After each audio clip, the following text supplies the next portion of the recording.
Welcome to my YouTube channel. Please subscribe ಮಾಡಿ. ಅವಳು ಮತ್ತು ಶ್ರಾವಣ್ ಇವತ್ತಿನ ಸಂಚಿಕೆಯಲ್ಲಿ ಏನಾಗಿದೆ ಎಂದು ನೋಡೋಣ. ಸಂಚಿಕೆ ಮೊದಲಿಗೆ ಅಭಿ ಸಂಯುಕ್ತಳ ಹತ್ರ ಹೇಳ್ತಾನೆ, ತುಂಬ ರೆಸ್ಪಾನ್ಸಿಬಿಲಿಟಿ ತೆಗೆಯುವ ವ್ಯಕ್ತಿನೇ ನಾನು ಆಯ್ಕೆ ಮಾಡಿದ್ದೇನೆ. ಯಾರದು ಎಂದು ಕೇಳಿದಾಗ ಅದು ಶ್ರಾವಣಿ ಅಂತ ಅಭಿ ಹೇಳ್ತಾನೆ. ಅದಕ್ಕೆ ಕೋಪಗೊಂಡ ಮಮತಾ ಎದ್ದು ನಿಂತು ರೇಗಾಡ್ತಾಳೆ. ಅಭಿ ಹತ್ರ ಹೇಳ್ತಾಳೆ, ಅಕ್ಕನ ಜಾಗ ತುಂಬಲು ಶ್ರಾವಣಿಯಿಂದ ಸಾಧ್ಯವಿಲ್ಲ. ನೀನು ಏನು ಜೋಕ್ ಮಾಡ್ತಾ ಇದ್ದೀಯ ಅಂತ ಹೇಳಿದಾಗ ಅಭಿ, ನಾನು ನಿಮ್ಮ ಒಪಿನಿಯನ್ ಕೇಳಿದ್ನ ಅಂತ ಹೇಳ್ತಾನೆ. ಮಮತಾ ಹೇಳ್ತಾಳೆ, ಹಾಗಾದರೆ ನನ್ನ ಒಪಿನಿಯನ್ ಹೇಳಲಿಕ್ಕೆ ರೈಟ್ಸ್ ಇಲ್ವಾ ಅಂತ. ಅದಕ್ಕೆ ಅಭಿ ಹೇಳ್ತಾನೆ, ರೈಟ್ಸ್ ಆಗಿ ಮಾತಾಡುವವರಿಗೆ ಮಾತ್ರ ರೈಟ್ಸ್ ಇರುತ್ತೆ.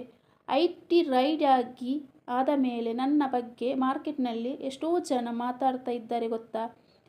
ಕ್ಲೈಂಟ್ಸ್ ಎಲ್ಲ ಬಿಸ್ನೆಸ್ ಮಾಡೋಕ್ಕೆ ಬ್ಯಾಕಪ್ ಮಾಡ್ತಾ ಇದ್ದಾರೆ. ನನ್ನ ಬಗ್ಗೆ ರೆಸ್ಪೆಕ್ಟ್ ಇದ್ದವರು ಚೀಪಾಗಿ ಮಾತಾಡ್ತಾ ಇದ್ದಾರೆ ಅಂತ ಹೇಳ್ತಾನೆ.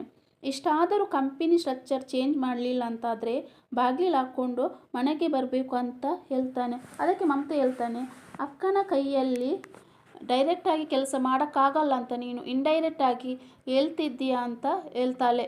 ಅದಕ್ಕೆ ಅಭಿ ಹೇಳ್ತಾನೆ, ಹಾಗೇನಿಲ್ಲ, ನಂಬಿಕೆ ಹೋಗಿದೆ ಅಂತ ಹೇಳ್ತಾನೆ. ತನ್ವಿ ಹೇಳ್ತಾನೆ, ನಮ್ಮ ಮೇಲಿರುವ ಕೇರಿಂಗ್ ಹೋಗ್ತಾ ನಮ್ಮ ಮೇಲೆ ಮಾತಾಡುವ ರೈಟ್ಸ್ ಇಲ್ವಾ ಅಂತ ಹೇಳಿದಾಗ, ಅದಕ್ಕೂ ಇದಕ್ಕೂ ಏನು ಸಂಬಂಧ? ಕೆಲವರಿಂದ ನನಗೆ ನಂಬಿಕೆ ಹೋಗಿದೆ, ಆದರೆ ಅದರ ಬಗ್ಗೆ ನಾನು ಮಾತಾಡಬೇಕು ಅಂತ ಹೇಳ್ತಾಳೆ. ಅಭಿನ ತಲೆ ಕೆಡಿಸಿ ಅಕ್ಕನನ್ನು ಶ್ರಾವಣಿ ಕಂಪನಿಯಿಂದ ಹೊರಗೆ ಬರುವ ಹಾಗೆ ಮಾಡಿದ್ದಾಳೆ ಅಂತ ಹೇಳ್ತಾಳೆ. ಅದಕ್ಕೆ ಶ್ರಾವಣಿ ಹೇಳ್ತಾಳೆ, ಅಭಿನ ತಲೆ ಕಡಿಸೋಕ್ಕೆ ಅಭಿ ಏನು ಚಿಕ್ಕ ಮಗುನ? ಅವರಿಗೆ ಯಾವ ರೀತಿ ಹೇಗೆ ಎಲ್ಲಿ ರೆಸ್ಪಾನ್ಸಿಬಿಲಿಟಿ ತೆಗಿಬೇಕಂತ ಗೊತ್ತಿದೆ. ಸಂಯುಕ್ತಳ ಮುಖ ನೋಡಿ ಶ್ರಾವಣಿ ಹೇಳ್ತಾಳೆ, ಅಮ್ಮ ನನಗೆಲ್ಲ ಇದೆಲ್ಲ ಇಷ್ಟ ಇಲ್ಲ. ಅಭಿ ಫೋರ್ಸ್ ಮಾಡಿಕೊಂಡ್ರಂತ ಮಾತ್ರ ನಾನು ಒಪ್ಕೊಂಡೆ. ನಿಮ್ಮ ಪ್ಲೇಸ್ನ ತುಂಬುವಷ್ಟು ಕೆಪಾಸಿಟಿ ಇದೆ ಅಂತ ನಾನು ಹೇಳಲ್ಲ, ಆದರೆ ಖಂಡಿತವಾಗಿಯೂ ಕಂಪನಿ ಪರವಾಗಿ ನಾನು ಕೆಲಸ ಮಾಡ್ತೀನಿ ಅಂತ ಸಂಯುಕ್ತ ಹತ್ತಿರ ಹೇಳ್ತಾಳೆ. ಸಂಯುಕ್ತಗೆ ಎಚ್ಚರಿಕೆ ಕೊಡುವ ಹಾಗೆ, ಇನ್ನು ಯಾವತ್ತು ಫ್ರಾಡ್ ಕೆಲಸವಾಗದ ಹಾಗೆ ನಾನು ನಮ್ಮ ಕಂಪನಿಯನ್ನು ಸುರಕ್ಷಿತವಾಗಿ ನೋಡಿಕೊಳ್ಳುತ್ತೇನೆ ಅಂತ ಹೇಳ್ತಾಳೆ. ನಿಮ್ಮ ಸೀಟ್ ಮೇಲೆ ಕೂತುಕೊಳ್ಳುವುದಾಗಲಿ ಮಾಡಲ್ಲ, ನಿಮ್ಮಿಂದ ದೂರ ಇರ್ತೇನೆ ಅಂತ ಹೇಳ್ತಾಳೆ. ಅದಕ್ಕೆ ಅಭಿ ಹೇಳ್ತಾನೆ, ಎಮೋಷನ್ ಆಗಬೇಡ, ಅತ್ತೆಗೆ ಅರ್ಥವಾಗುತ್ತೆ.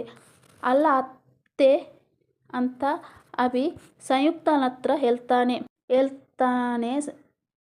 ಶ್ರಾವಣಿ ಹತ್ರ. ಅತ್ತೆಗೆ ಶ್ರಾವಣಿ ಹತ್ರ ಒಳ್ಳೆಯ ಅಭಿಪ್ರಾಯ ಇದೆ. ಅವರು ತುಂಬ ಸಲ ಅವಳ ಪರವಾಗಿ ಮಾತಾಡಿದ್ದಾರೆ ಅಲ್ವಾ ಅತ್ತೆ ಅಂತ ಹೇಳ್ತಿರ್ಬೇಕಾದ್ರೆ ಸಂಯುಕ್ತ ಹೇಳ್ತಾಳೆ, ಹೌದು, ನನಗೂ ಇನ್ನು ವಯಸ್ಸಾಯಿತು, ಇನ್ನು ಮುಂದೆ ಕಂಪನಿ ಜವಾಬ್ದಾರಿ ಎಲ್ಲ ಶ್ರಾವಣಿ ನೋಡ್ಕೊಳ್ಳಿ ಅಂತ ಸಂಯುಕ್ತ ಹೇಳ್ತಾಳೆ.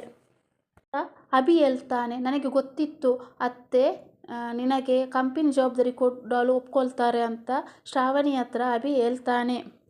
ಇತ್ತ ನಿಶಿ ಮನೆಯಲ್ಲಿ ಆದ್ಯ ಮತ್ತು ನಿಶಿ ಅತ್ತಿಗೆ ಹೊರಗೆ ಬರಬೇಕಾದ್ರೆ ಇವಳು ಯಾರಂದರೆ ನಿಶಿ ಕೇಳ್ತಾಳೆ, ನೀವು ಎಲ್ಲಿಗೆ ಹೋಗುವುದು, ಎಂತ ಮಾಡಲಿಕ್ಕೆ ಹೋಗುವುದಂತ ಕೇಳ್ತಾಳೆ. ನಿಶಿ ಅತ್ತಿಗೆ ಹೇಳ್ತಾಳೆ, ನಾವು ನಿನಗೆ ಎದುರ್ಕೊಂಡಿದ್ದೇ ಅಂದುಕೊಂಡಿದ್ದೆ ಅಂತ ಹೇಳ್ತಾಳೆ. ನಿಶಿ, ಏನು ನಿನ್ನ ಕಿರಿಕಿರಿ ಅಂತ ಆದ್ಯ ಕೇಳ್ತಾಳೆ. ಅದಕ್ಕೆ ನೀವು ಎಲ್ಲಿಗೆ ಹೋಗ್ತಿದ್ದೀರಂತ ಕೇಳಿದ್ದು ಅಂತ ಹೇಳ್ತಾಳೆ. ಅದಕ್ಕೆ ನಾವು ಕಿಚನ್ ಐಟಮ್ ತಗೊಂಡು ಬರುವಲ್ಲಿ ಹೋಗುತ್ತೇವೆ ಎಂದು ಹೇಳಿದಾಗ, ಇಲ್ಲ ನೀವು ಸುಳ್ಳು ಹೇಳ್ತಿಲ್ಲ, ಶ್ರಾವಣಿ ನೋಡಲು ಹೋಗುವುದು ಅಂತ ನನಗೆ ಗೊತ್ತಿದೆ ಅಂತ ನಿಶಿ ಹೇಳ್ತಾಳೆ. ನಿಶಿ ಅತ್ತಿಗೆ ಹೇಳ್ತಾಳೆ, ನಾವು ನಿನ್ನೆ ಮಾತಾಡಿದ್ದನ್ನು ನೀನು ಕದ್ದು ಕೇಳಿದ್ದೀಯಲ್ಲ ಅಂತ ಕೇಳಬೇಕಾದ್ರೆ, ಹೌದು, ನೀನು ಬಾ ನಮ್ಮ ಜೊತೆ ಅಂತ ಹೇಳ್ಬೇಕಾದ್ರೆ, ಇಲ್ಲ ನಾನು ಅವಳ ಹತ್ರ ಬರುವುದಿಲ್ಲ, ನೀವು ಶ್ರಾವಣಿ ಹತ್ರ ಹೇಳಿ ನಿನ್ನ ಗಂಡನಿಗಿಂತ 2 ಪಟ್ಟು ಹೆಚ್ಚು ಜಾಸ್ತಿ ನನ್ನ ಮದುವೆಯಾಗುವ ಹುಡುಗನಲ್ಲಿ ಇದೆ ಅಂತ ಹೇಳಿ ಅಂತ ಹೇಳ್ತಾಳೆ. ಮತ್ತು ಅಲ್ಲಿಗೆ ಶ್ರಾವಣಿ ಕಂಪನಿ ರೆಸ್ಪಾನ್ಸಿಬಿಲಿಟಿ ತೆಗೆಯುವುದು ಇಷ್ಟವಿಲ್ಲ. ಸಂಯುಕ್ತ ನಾಟಕೀಯವಾಗಿ ಸಮಾಧಾನ ಪಡಿಸ್ತಾಳೆ ಮತ್ತು ಅಭಿ ಏನು ಡಿಸಿಷನ್ ಮಾಡ್ತಾನೆ ಅದನ್ನು ನಾವು ರೆಸ್ಪೆಕ್ಟ್ ಮಾಡಲು ಕಲಿಬೇಕು ಅಂತ ಹೇಳ್ತಾಳೆ. ಕಂಪನಿ ಮೇಲೆ ಯಾವುದೇ ರೀತಿಯ ಅಧಿಕಾರ ಇರುವುದಿಲ್ಲ ಎಂದು ಸಹಿ ಹಾಕ್ತಾಳೆ. ನಂತರ ಅಡ್ವೊಕೇಟ್ ಹೇಳ್ತಾರೆ, ಅಭಿಗೆ ಎಷ್ಟು ಅಥಾರಿಟಿ ಇದೆಯೋ ಶ್ರಾವಣಿ ನಿಮಗೂ ಸಹ ಅಷ್ಟೇ ಅಥಾರಿಟಿ ಇರುತ್ತೆ ಅಂತ ಹೇಳ್ತಾರೆ. ಮತ್ತು ನೀವು ಸಹ ಒಂದು ಸೈನ್ ಮಾಡಿ ಅಂತ ಹೇಳ್ತಾರೆ. ಶ್ರಾವಣಿಯು ಸಹ ಸೈನ್ ಮಾಡ್ತಾಳೆ. ಆ, ಆದ್ಯ ಮತ್ತು ನಿಶಿ ಲತಿಗೆಗೆ ಹೇಳ್ತಾಳೆ, ನೀವು ಆ, ಹೇಳಿದ್ದನ್ನೆಲ್ಲ ಹೋಗಿ ಶ್ರಾವಣಿಗೆ ಹೇಳ್ಬೇಕಂತ ಹೇಳ್ಬೇಕಾದ್ರೆ, ನಾವು ಆ ಥರ ಏನು ಹೇಳುವುದಿಲ್ಲ ಅಂತ ಹೇಳ್ಬೇಕಾದ್ರೆ ನಿಶಿ ತುಂಬ ಅವ್ರ ಮುಂದೆ ರೇಗಾಡ್ತಾಳೆ. ಅದಕ್ಕೆ ಅವಳ ಅತ್ತೆಗೆ ಹೇಳ್ತಾಳೆ, ನಾಯಿಗಳು ಬೊಗಳಿದ್ರೆ ದೇವಲೋಕ ಆಗಲ್ಲ ಅಂತ ಹೇಳಿ ಆದ್ಯಳನ್ನು ಕರ್ಕೊಂಡು ಹೋಗ್ತಾಳೆ.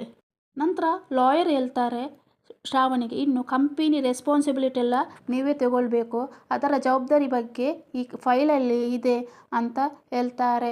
ಅದಕ್ಕೆ ಶ್ರಾವಣಿ ಆಯಿತು, ನಾನು ಎಲ್ಲ ನೋಡ್ಕೊಳ್ತೇನೆ ಅಂತ ಹೇಳ್ತಾರೆ. ಮತ್ತು ಎಲ್ಲರೂ ಅವಳಿಗೆ ವಿಶ್ ಮಾಡ್ತಾಳೆ. ಸಂಯುಕ್ತ ಅಲ್ಲಿಂದ ಹೋಗ್ಬೇಕಾದ್ರೆ ಶ್ರಾವಣಿ ಅಮ್ಮ, ನಾನು ನಿಮ್ಮ ಆಶೀರ್ವಾದ ನನಗೆ ಬೇಕಾಗಿದೆ, ಇವತ್ತಿನಿಂದ ನಾನು ಕಂಪನಿ ರೆಸ್ಪಾನ್ಸಿಬಿಲಿಟಿ ಎಲ್ಲ ನೋಡ್ತೇನೆ ಅಂತ ಹೇಳ್ಬೇಕಾದ್ರೆ ಸಂಯುಕ್ತ ಅವಳಿಗೆ ಆಲ್ ದಿ ಬೆಸ್ಟ್ ಪುಟ್ಟ ಅಂತ ಅಲ್ಲಿಂದ ಹೇಳಿ ಹೋಗ್ತಾಳೆ. ಕಂಪನಿಲಿ ನಿಮ್ಮ ಹೆಸರು ಯೂಸ್ ಮಾಡಿಕೊಂಡು ಈ ಥರ ಎಲ್ಲ ಮಾಡಿದಾರಲ್ಲ, ಅದಕ್ಕೆ ನಾನು ಇನ್ನು ಮುಂದೆ ಯಾರು ಆ ಥರ ಮಾಡಾರ್ದಾಗೆ ಕೊಳ್ತೇನೆ ಮತ್ತು ಯಾರು ಈ ಥರ ಫ್ರಾಡ್ ಕೆಲಸ ಮಾಡಿದಾರ ಅವರನ್ನು ಕಂಡುಹಿಡಿಯಬೇಕಂತ ಅಭಿ ಹತ್ರ ಶ್ರಾವಣಿ ಹೇಳ್ತಾಳೆ. ಮತ್ತು ಅಭಿ ಶ್ರಾವಣಿ ಹತ್ರ ಹೇಳ್ತಿರ್ತಾನೆ, ಅತ್ತೆಗೆ ಸ್ವಲ್ಪ ಬೇಜಾರಾಗಿರ್ಬೋದೇನೋ ಅಂತ. ಆಗ ಶ್ರಾವಣಿ ಹೇಳ್ತಾಳೆ, ಇಲ್ಲ ಅತ್ತೆಗೆ ಬೇಜಾರಾಗಲಿಕ್ಕಿಲ್ಲ, ಯಾಕೆಂದರೆ ಅವರೇ ಹೇಳಿದ್ರಲ್ಲ ನನಗೆ ತುಂಬ ವಯಸ್ಸಾಗಿದೆ, ಇನ್ನು ನನ್ನಿಂದ ನೋಡಲು ಸಾಧ್ಯವಿಲ್ಲ ಅಂತ ಹೇಳ್ತಾನೆ. ಕೊನೆಯದಾಗಿ ಅಭಿ ಸಹ ಅವಳಿಗೆ ವಿಶ್ ಮಾಡ್ತಾನೆ. ನಂತರ ಶ್ರಾವಣಿ ಅವಳ PAಯನ್ನು ಕರೆದು, ಇನ್ನು ಯಾವುದೇ ರೀತಿಯ ಫೈಲ್ ಮೂವ್ ಆಗಬೇಕಾದ್ರೂ ನನಗೆ ಚೆಕ್ ಮಾಡಬೇಕು, ನನ್ನ ಹತ್ರ ತೋರಿಸಿ ಫೈಲ್ ಮೂವ್ ಆಗಬೇಕು, ಕಂಪನಿಯಿಂದ ₹1 ಹೋಗಬೇಕಾದ್ರೂ ಸಹ ನನಗೆ ಗೊತ್ತಾಗಬೇಕು ಅಂತ ಹೇಳ್ತಾಳೆ. ಅಷ್ಟೊತ್ತಿಗೆ ಮಮತಾ ತುಂಬ ಶಾಕ್ ಆಗ್ತದೆ. ಇವತ್ತಿಗೆ ಇಂದಿನ ಸಂಚಿಕೆ ಕೊನೆಯಾಗಿದೆ. Thank you.